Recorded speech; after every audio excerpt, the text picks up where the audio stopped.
Good evening. एक बार फिर आप सभी का स्वागत है। क्लास 9 का पहला चैप्टर का क्वेश्चन आंसर हम लोग कर चुके हैं। और ये जो है सो दूसरा चैप्टर है आपका भारत का पुरातन विद्यापीठ नालंदा। ठीक है, तो आप ऐसे भी देखेंगे नालंदा का एक बहुत ही गर्व से भरा हुआ जो है सो पास्ट है। आप बिहार के हैं तो एज अ बिहारी आप नालंदा पे प्राउड फील कर सकते हैं, इतना विशाल उसका हिस्ट्री है।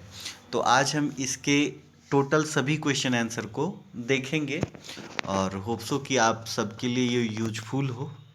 तो चलिए इसका पहला क्वेश्चन देखते हैं।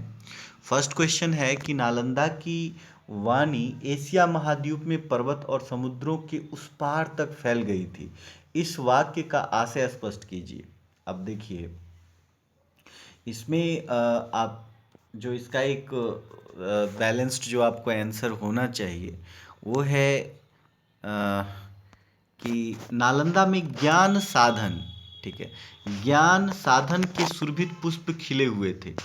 अच्छा, ज्ञान साधना का मतलब क्या हो गया? ज्ञान साधना मतलब यहाँ दूर दूर से लोग आते थे शिक्षा प्राप्त करने, है ना। अभी के समय में आप देखेंगे शिक्षा प्राप्त करने के लिए लोग विदेश जाते हैं, है ना। हम लोग अपने इंडिया के लोग अमेरिका, ब्रिटेन और न जाने कहाँ कहाँ लोग पढ़ने को जाते हैं। लेकिन एक समय ऐसा था कि दूर दूर से लोग इंडिया आते थे, भारत आते थे, उसमें भी बिहार आते थे और नालंदा आके अपनी शिक्षा दीक्षा पूरी करते थे। तो नालंदा में ज्ञान साधना के सुरभित पुष्प खिले हुए थे। एशिया महाद्वीप के विस्तृत भूभाग में विद्या संबंधी सूत्र भी उसके साथ जुड़े हुए थे।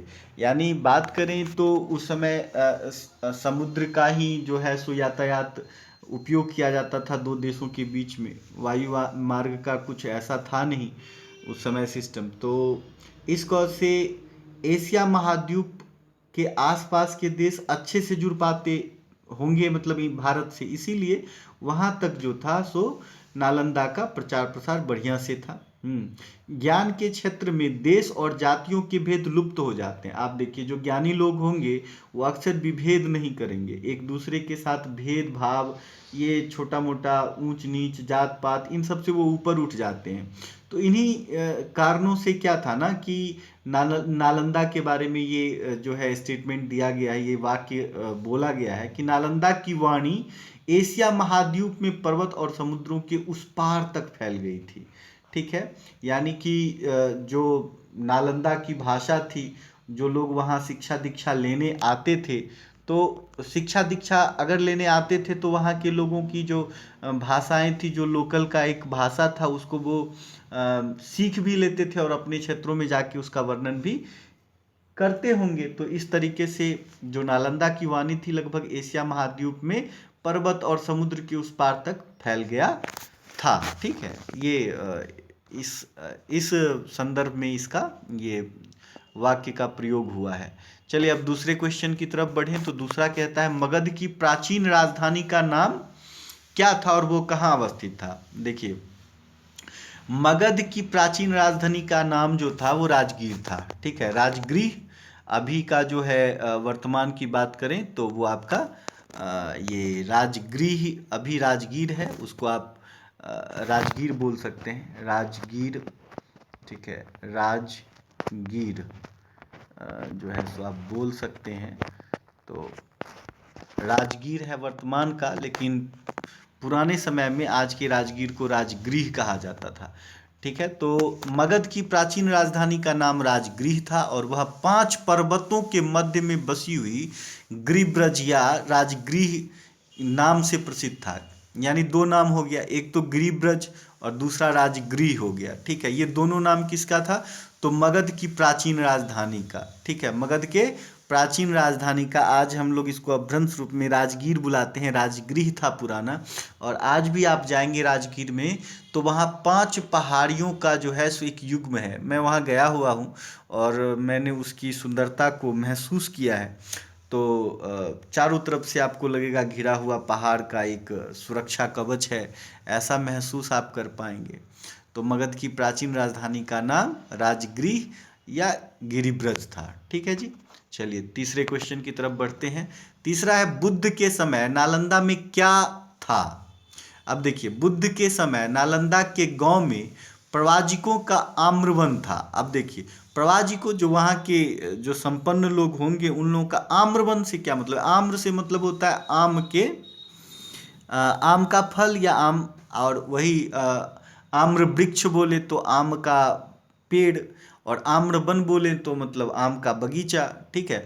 तो बुद्ध के समय नालंदा के गांव में प्रवाजियों का क्या था, आम्रवन था। मतलब उन लोगों के पास एक विशाल क्षेत्र पे जो है सो आम का वन जो था उन लोगों का वो स्वामित्व था, वो जो था उन्हीं का था, उन्हीं के अंदर था, उनका अपना था, निजी था।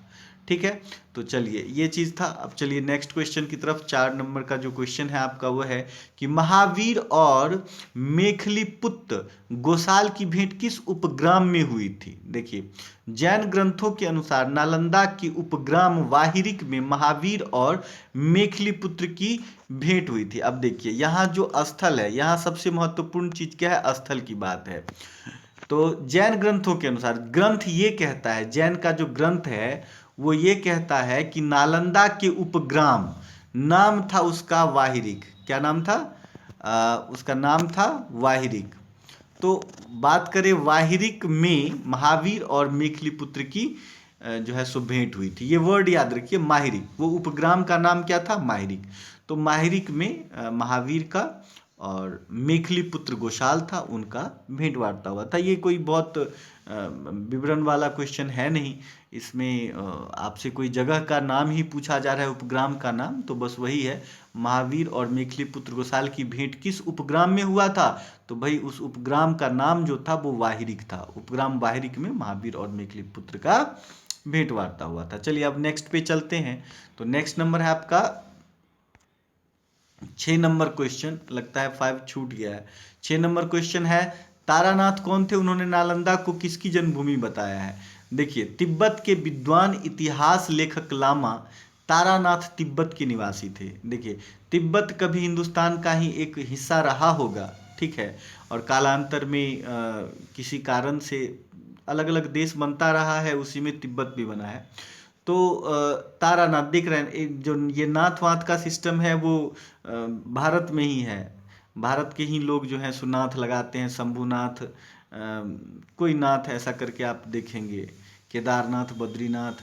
तो तिब्बत के विद्वान इतिहास लेखक तिब्बत के थे, इतिहास लिखते थे। लामा जो था तारानाथ तिब्बत के निवासी थे और उस उनके अनुसार नालंदा सारिपुत्र की जन्मभूमि थी। सारिपुत्र की जन्मभूमि थी। वो नालंदा के बारे में उन्होंने जो वर्णन किया है वो ये किया है कि नालंदा जो था सारिपुत्र का जन्मभूमि, मतलब जन्मभूमि रहा था। ठीक है।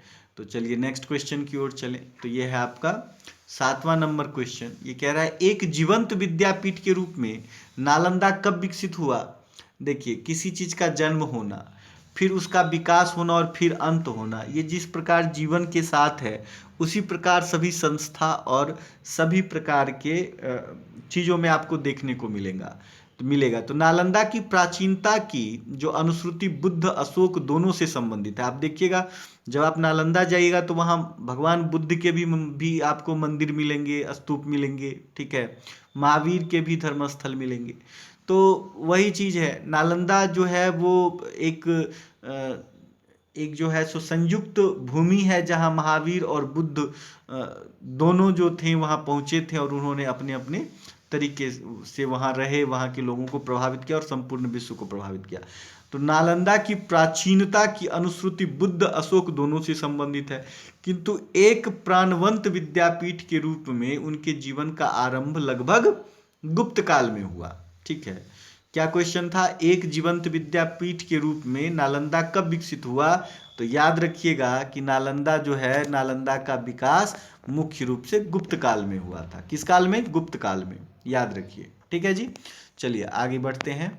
जो 8 नंबर का क्वेश्चन है वह यह है कि फाहियान कौन थे, वे नालंदा कब आए थे। तो फाहियान चीनी यात्री थे। देखिए छोटे छोटे चीज़ों से जो है सो आप इन चीज़ों को समझ सकते हैं। फाहियान था कौन, तो एक चीनी यात्री। इतना याद रखे तो भी आपको कहीं ना कहीं हेल्प मिल जाएगा। ठीक है। तो फायान कौन थे, और यही नहीं हेल्प मिलेगा, ये एक जीके का क्वेश्चन हो गया, ये हर जगह आपको काम आएगा, ऑब्जेक्टिव कहीं भी पूछा जा सकता है। तो फायान कौन थे? फायान एक चीनी यात्री थे जो 4वीं सदी में नालंदा आए थे। कब आए थे? चौथी शताब्दी में नालंदा आए थे। उन्होंने सारिपुत्र के जन्म और परिनिर्वाण स्थान पर निर्मित स्तूप के दर्शन किए। ठीक है, वो आए थे यहाँ यात्रा के मतलब इच्छा से, घूमने के भाव से, वो एक धर्म यात्री थे, अपना धार्मिक जगहों पे वो जाना चाहते थे, पहुँचे, उन्होंने दर्शन किया और प्रभावित होकर लोग पहले यात्रा किया करते थे। भारत बहुत सारे यात्री आए हैं, चीन से भी आए हैं और दूसरे दूसरे विभिन्न देशों से भी आए। तो फायान के बारे में बात यह है कि फायान चीनी यात्री थे जो 4वीं सदी में नालंदा आए थे, 4वीं शताब्दी में नालंदा आए थे। उन्होंने सारिपुत्र के जन्म और परिनिर्वाण स्थान पर निर्मित स्तूप के दर्शन किए। ठीक है, चलिए नेक्स्ट क्वेश्चन जो है आपका वो 9 नंबर है। हर्षवर्धन के समय में कौन चीनी यात्री भारत आया था? उस समय नालंदा की दशा क्या थी? देखिए, हर्षवर्धन एक बहुत ही समझिए कि क्या बोलते हैं उसको, प्रतापी राजा थे। ठीक है, आप राजा से ऊपर कहें सम्राट तो वो थे। हर्षवर्धन के समय में भारत जो थी वो सचमुच में बहुत संपन्न थी। जो ये आए थे हर्षवर्धन के समय 7वीं शताब्दी में युवान चांग भारत आए थे, उस समय नालंदा अपनी उन्नति के शिखर पे था। उन्होंने किसी मतलब अपने बुक में चर्चा किया है कि जो वहाँ कर वसूला जाता था हर्षवर्धन के समय पे, तो उससे जो सोने का कलेक्शन होता था, वो जो था सोना जो था वो समझिए उसका क्या लग जाता था, पहाड़ लग जाता था, ऐसा उनका वर्णन था। तो हर्षवर्धन के समय 7वीं सदी में युवान चांग भारत आए थे, उस समय नालंदा अपनी उन्नति के शिखर पे था, याद रखिएगा इसको। ठीक है, अगला है आपका 10 नंबर क्वेश्चन। नालंदा के नामकरण के बारे में किस चीनी यात्री ने किस ग्रंथ के आधार पर क्या बताया है? तो चीनी यात्री जो था युवान यांग ने एक जातक कहानी का हवाला देते हुए बताया है कि नालंदा का यह नाम इसीलिए पड़ा था कि यहाँ अपने पूर्व जन्म में उत्पन्न भगवान बुद्ध को तृप्ति नहीं होती थी। अब देखिए, तृप्ति नहीं होती थी, ना अलदा, अगर बात करें तृप्ति नहीं होना, आप ऐसे वर्ड अक्सर देखेंगे क्या कहते हैं आपको, ये उर्दू में, फारसी सब में मिल जाएगा, न अलदा, इस टाइप का। तो न अलदा मतलब क्या? जो आपको तृप्ति नहीं पहुंचा पाए, आप तृप्त नहीं हो पाए, अतृप्त रह गए, खाना खाए भूखे रह गए, ऐसा कुछ।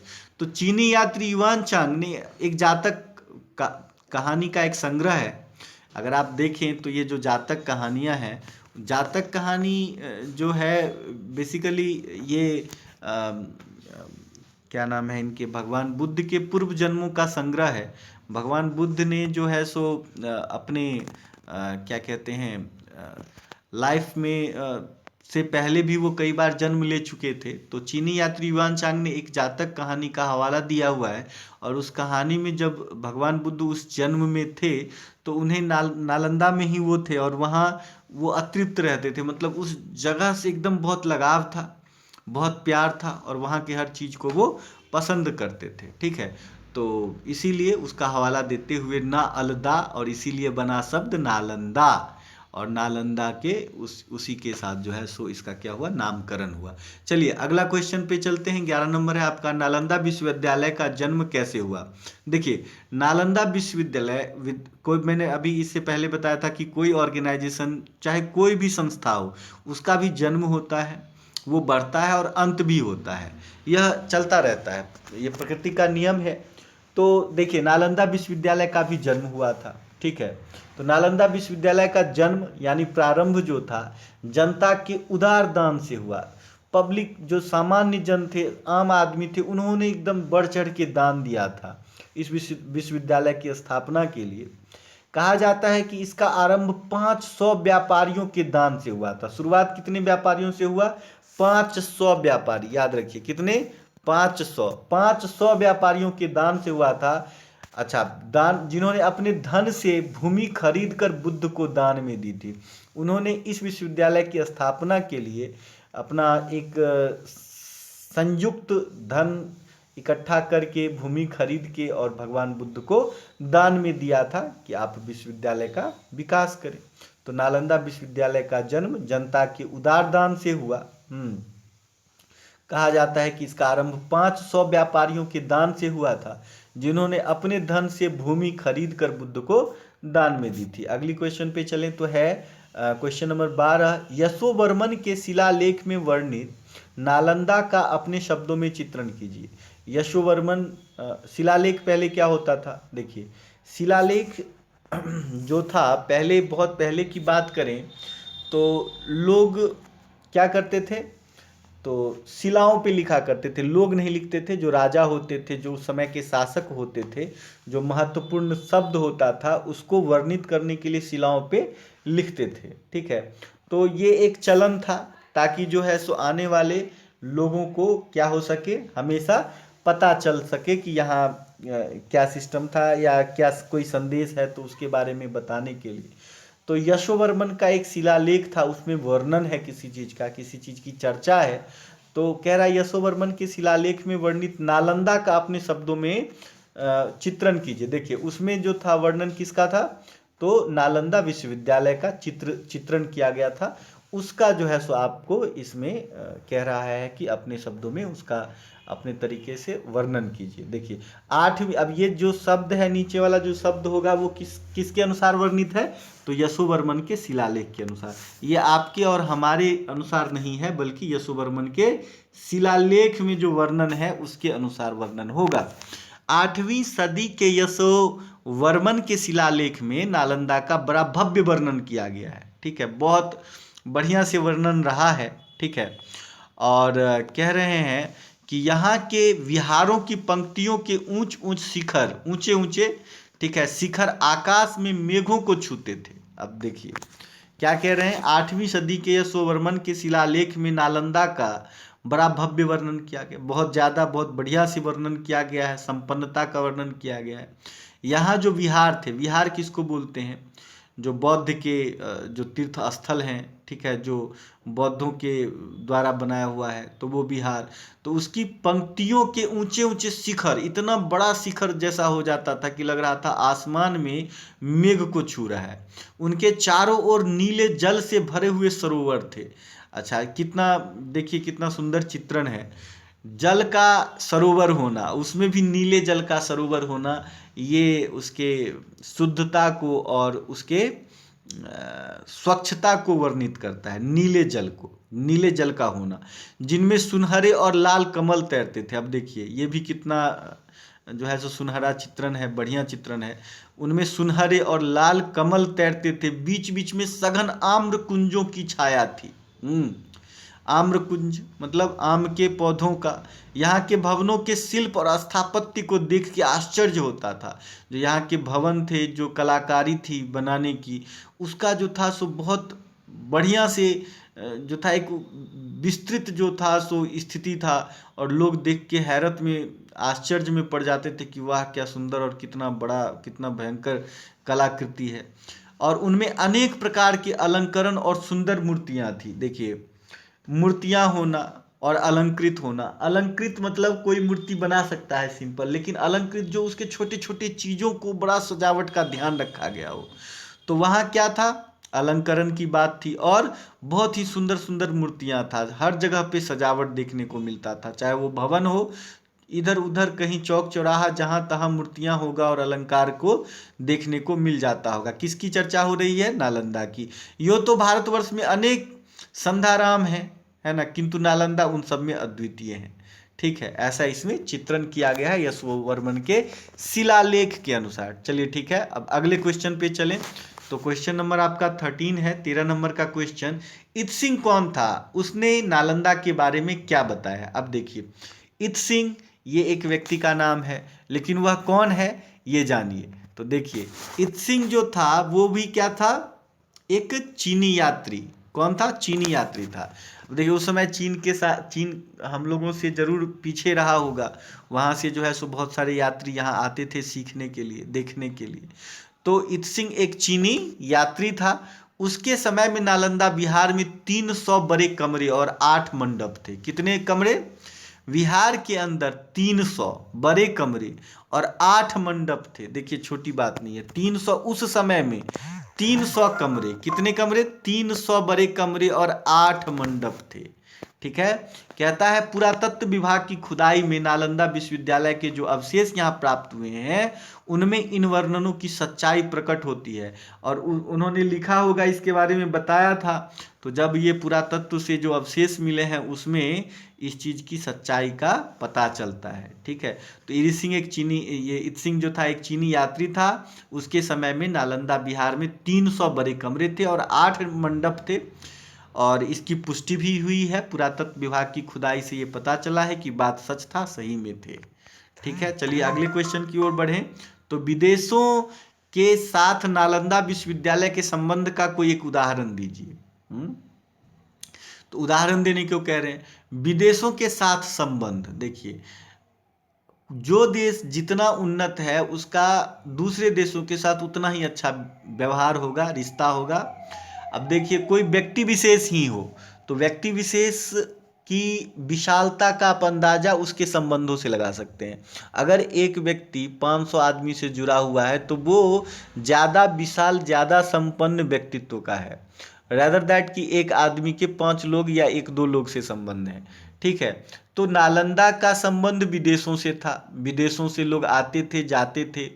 तो कह रहा है कि विदेशों के साथ नालंदा विश्वविद्यालय के संबंध का एक उदाहरण दीजिए। उदाहरण देखिए कैसे होगा। तो विदेशों के साथ नालंदा विश्वविद्यालय का जो संबंध था उसका स्मारक एक ताम्रपत्र खुदाई में मिला है। ठीक है, ताम्रपत्र में मिला है। इससे ज्ञात होता है कि सुवर्ण द्वीप यानी सुमात्रा कौन से देश का नाम है? देखिए देश का नाम क्या है? सुमात्रा। क्या नाम है? सुमात्रा। सुमात्रा, देखिए सुवर्ण द्वीप, उस समय क्या कहते थे? सुवर्ण द्वीप। अच्छा, सुवर्ण का मतलब सोने का द्वीप। ठीक है, ऐसा जो है सो कहा जाता था।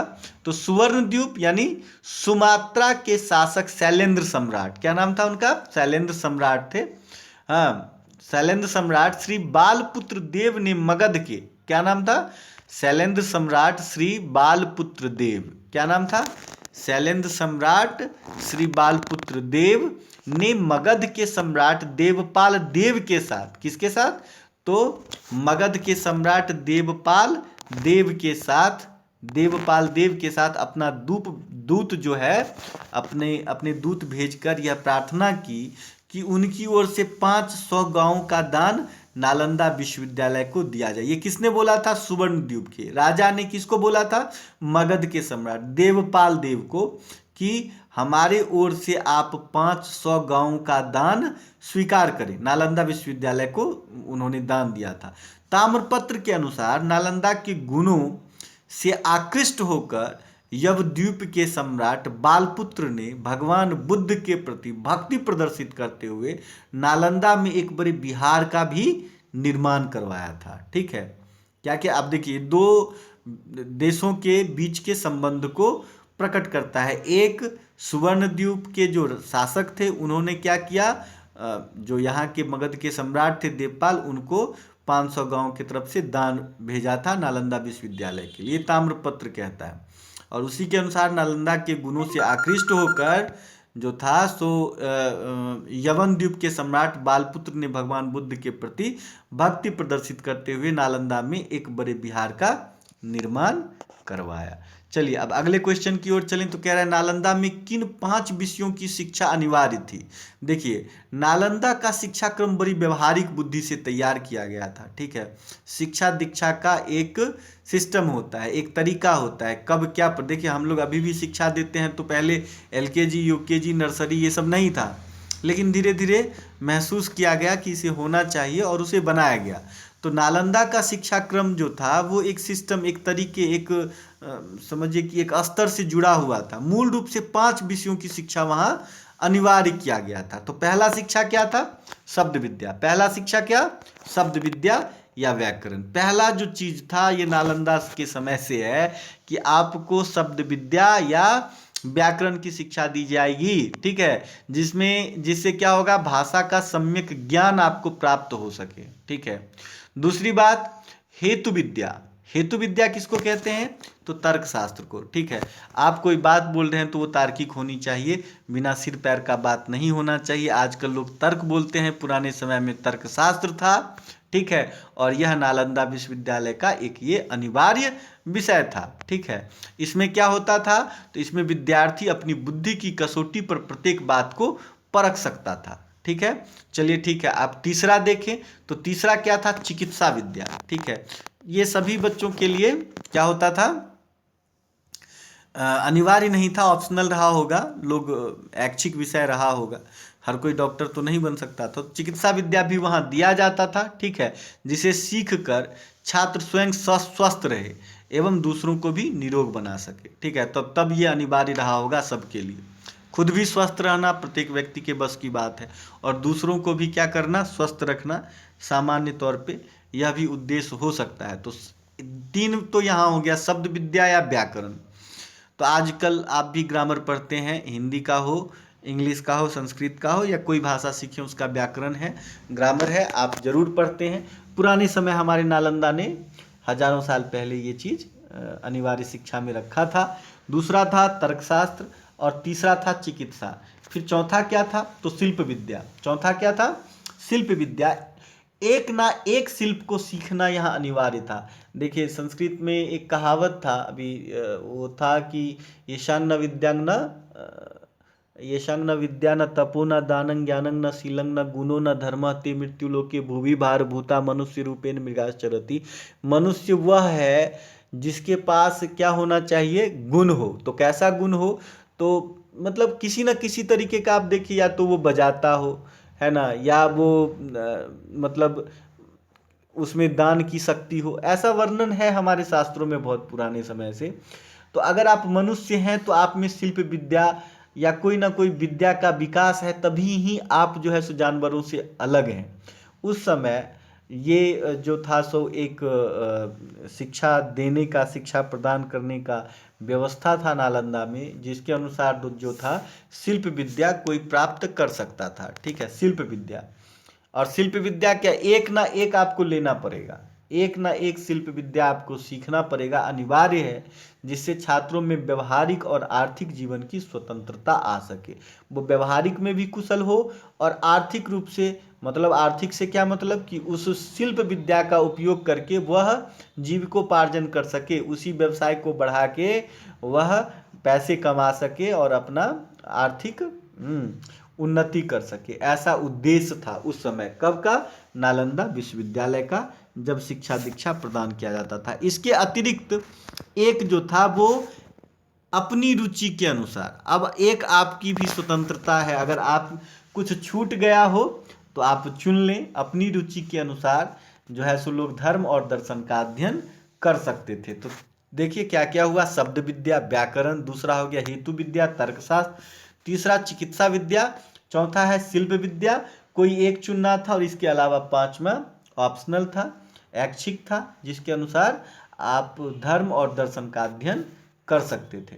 अच्छा चलिए, अगला क्वेश्चन जो है वह यह है कि नालंदा के कुछ प्रसिद्ध विद्वानों की सूची बनाइए। ठीक है, अब नालंदा के कुछ विद्वान, नालंदा से कई कई तरीके से इतिहास जुड़ा हुआ है। ठीक है, तो कुछ विद्वानों के बारे में पूछ रहे हैं। तो जिस समय धर्मपाल इस संस्था के कुलपति थे, ठीक है, उस समय जो थे कौन कौन थे, शीलभद्र। कौन थे, शीलभद्र। एक तो हो गए शीलभद्र, कौन थे, शीलभद्र। फिर ज्ञानचंद्र, दूसरा हो गया प्रभामित्र, स्थिरमती, ठीक है, और कौन है, गुणमती। देखिए ये एक क्या पूछा था, नालंदा के कुछ प्रसिद्ध विद्वानों की सूची। तो ये किसके समय की बात है, धर्मपाल। कौन था धर्मपाल, धर्मपाल उस समय वहाँ के सम्राट थे। ठीक है, धर्मपाल, पाल राजवंश के कारण ही नालंदा का जो है सो निर्माण संभव हो पाया, और उसी समय वह अपने गौरवान्वित स्थिति में था। तो धर्मपाल इस संस्था के कुलपति थे उस समय जो था, शीलभद्र, ठीक है, ज्ञानचंद्र, प्रभामित्र, स्थिरमती, गुणमती आदि जो थे अन्य आचार्य युवान चांग के समकालीन थे। ये सब कौन किसके समकालीन थे, तो युवान चांग के समकालीन थे, और विद्वान थे। क्या थे, विद्वान भी थे।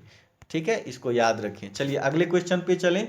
तो शीलभद्र ने युवान चांग यानी ह्वेनसांग की क्या बातचीत हुई, शीलभद्र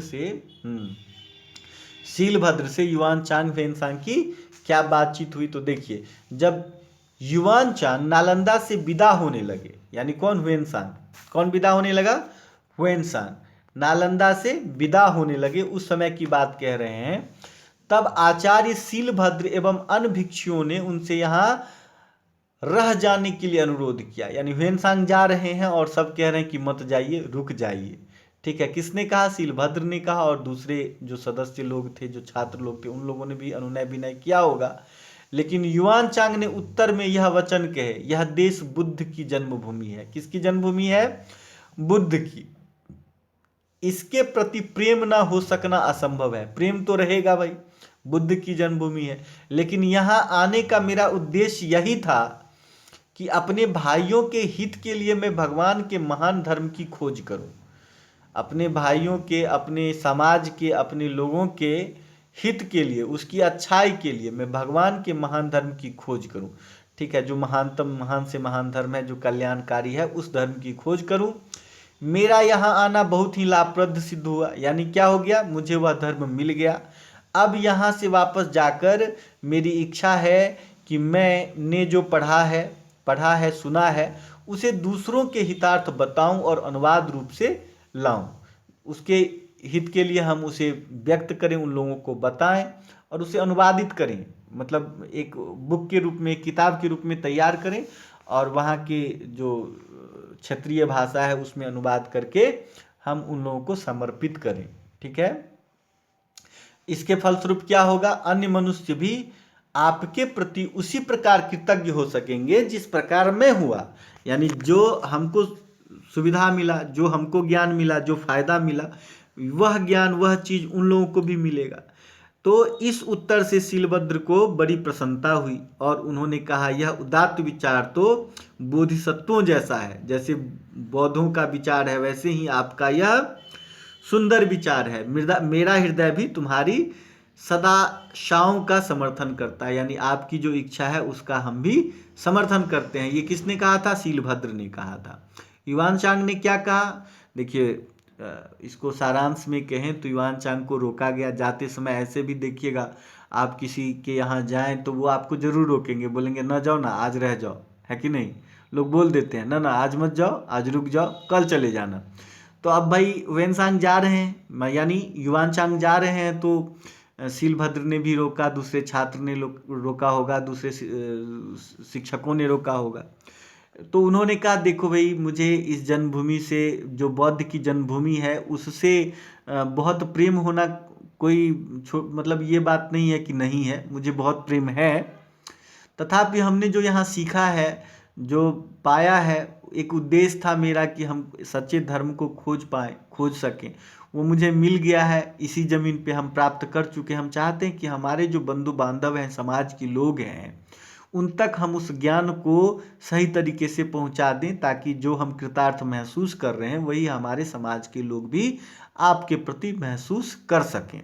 ठीक है, उन्होंने ये जब बात कहा तो शीलभद्र भी मान गए। उन्होंने कहा ठीक है। वैसे भी पहले के समय में क्या था ना, बौद्ध धर्म की प्रचार के लिए लोग यहाँ से, अपने यहाँ से लोगों को भेजते थे, तो भाई वहीं के लोग आए, सीख भी लिए, पढ़े भी, और अब दूत बन के ही जा रहे हैं, तो ये तो बड़ी अच्छी बात है। तो उन्होंने कहा ठीक है भाई, आप जाइए, आपका बहुत जो विचार है वो बड़ा ही उत्तम है। चलिए अब अगले क्वेश्चन की ओर चलें। तो अगला क्वेश्चन है, विदेशों में ज्ञान प्रसार के क्षेत्र में नालंदा के विद्वानों के प्रयासों का विवरण दीजिए। कि कहाँ की बात कर रहा है, तो विदेशों में ज्ञान प्रसार यानी ज्ञान के फैलाव के क्षेत्र में नालंदा के विद्वान का क्या प्रयास रहा।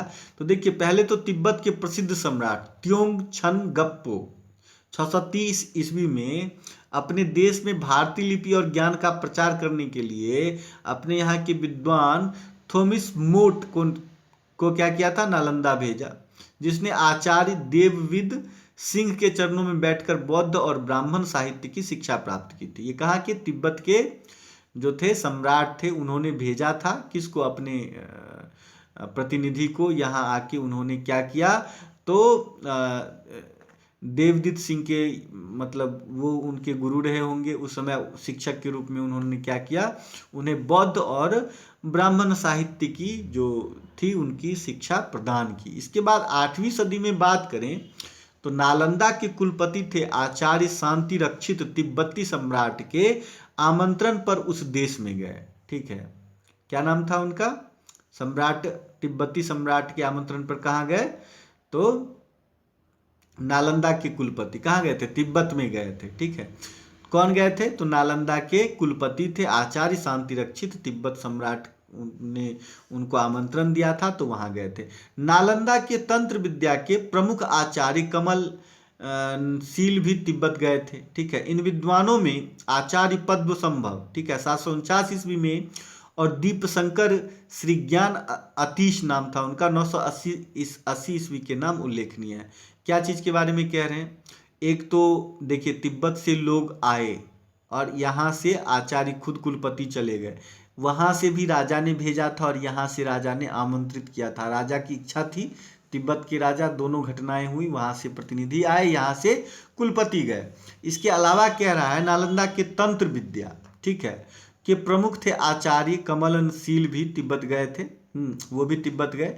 इन विद्वानों में बात करें तो आचार्य पद्मसंभव और दीपशंकर भी ज्ञान अतीश के नाम उल्लेखनीय है, वो भी यात्रा किए थे। चलिए अगला क्वेश्चन जो है वो है ज्ञान दान की विशेषता क्या है। देखिए, अब ये एक जनरल क्वेश्चन हो गया, ये इतिहास से जुड़ा हुआ, आपके चैप्टर से ही जुड़ा हुआ है, ऐसी बात नहीं है, आप इसको सामान्य भाव में भी समझ सकते हैं। ज्ञान दान क्या? ज्ञान के क्षेत्र में जो दान दिया जाता है वह सीमा रहित और अनंत होता है। देखिए, आजकल तो शिक्षकों का खैर कोई खास वैल्यू तो रहा नहीं है, लेकिन शिक्षक और गुरु का संबंध बहुत ही घनिष्ठ और बहुत ही पवित्र माना जाता है। ठीक है, तो ज्ञान के क्षेत्र में जो दान दिया जाता है तो समझिए वह सीमा रहित और अनंत है। आजकल लोग 500 1000 दे के ही शिक्षा को खरीद लेते हैं और शिक्षक भी बंधे हुए गाय की तरह व्यवहार करते हैं, लेकिन विभिन्न माध्यमों से कभी ना कभी आपको यह महसूस होगा कि शिक्षा जो है वह अनमोल है और जो शिक्षक हैं वह उसके वाहक हैं, और जो शिक्षार्थी हैं उनको उसके जीवन में जो है सो संपूर्ण जीवन में शिक्षा का असर दिखने को मिल जाता है। तो ज्ञान के क्षेत्र में जो दान दिया जाता है वह सीमा रहित और अनंत होता है। ना उसके बांटने वालों को तृप्ति होती है और ना उसे लेने वालों की। अगर आपने कुछ गुण सीखा है, आप में कोई ज्ञान है, कोई विद्या है, तो आपका विद्या, आपका ज्ञान आपके लिए जो है वह बंटने योग्य नहीं है। मतलब कोई भी आपका भाई हो, कोई बांटने वाला हो, सब कुछ बांट सकता है जो भौतिक है, लेकिन आपके ज्ञान को तनिक भी नहीं बांट सकता। हाँ, आप किसी को दान दे सकते हैं, किसी को सिखा सकते हैं, किसी को शिष्य बना के अपनी विद्या प्रकट कर सकते हैं, लेकिन उससे आपके ज्ञान का विकास ही होगा, वह खत्म नहीं होगा। तो यही ज्ञान दान की विशेषता कही गई है। ठीक है जी, तो ये आपका 19वां क्वेश्चन था। अगला क्वेश्चन देखें, तो अगला क्वेश्चन आपका नहीं है, पूरा चैप्टर खत्म हुआ आज की क्लास में। ठीक है, मुझे आशा है कि आप लोगों को जो भी हम कोशिश किए चर्चा करके फ़ायदा पहुँचे। होप सो कि आप सबको फ़ायदा पहुँचे। बहुत बहुत धन्यवाद। ये जिज्ञासा क्लासेस के तरफ से था।